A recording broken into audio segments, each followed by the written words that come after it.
balita ng Panginoon ayon kay San Lucas.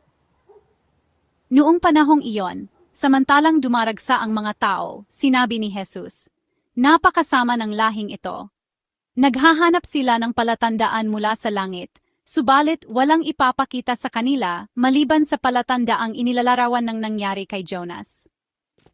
Kung paanong naging isang palatandaan si Jonas sa mga taga Ninive, gayon din naman, magiging isang palatandaan sa lahing tao ang anak ng tao. Sa araw ng paghuhukom, titindig ang reyna ng Timog laban sa lahing ito at sila'y hahatulan niya ng kaparusahan.